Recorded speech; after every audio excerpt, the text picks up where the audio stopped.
Sir మీరు అందరినీ చూపించాలి సార్ ఇటు ఓకేనా ఇటు కూడా ఇటు సార్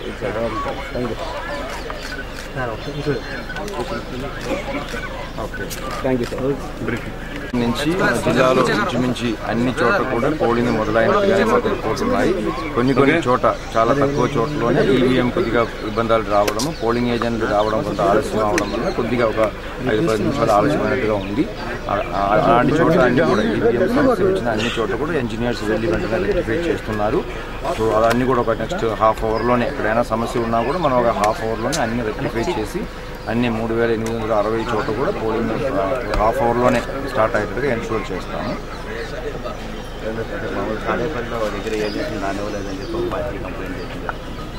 అంటే మార్నింగ్ కొద్దిగా అంటే మార్నింగ్ ఇనిషియల్ టైంలో కొంత వాళ్ళు పాస్ లేకుండా రావడం ఇలాంటివన్నీ కొన్ని కంప్లైంట్లు వస్తాయి. కానీ అది సెటరేట్ అయిపోతాయండి. ఎందుకంటే వాళ్ళు లేట్గా వచ్చినప్పుడు సహజంగా పోలీసు వాళ్ళు ఆపుతూ ఉంటారు.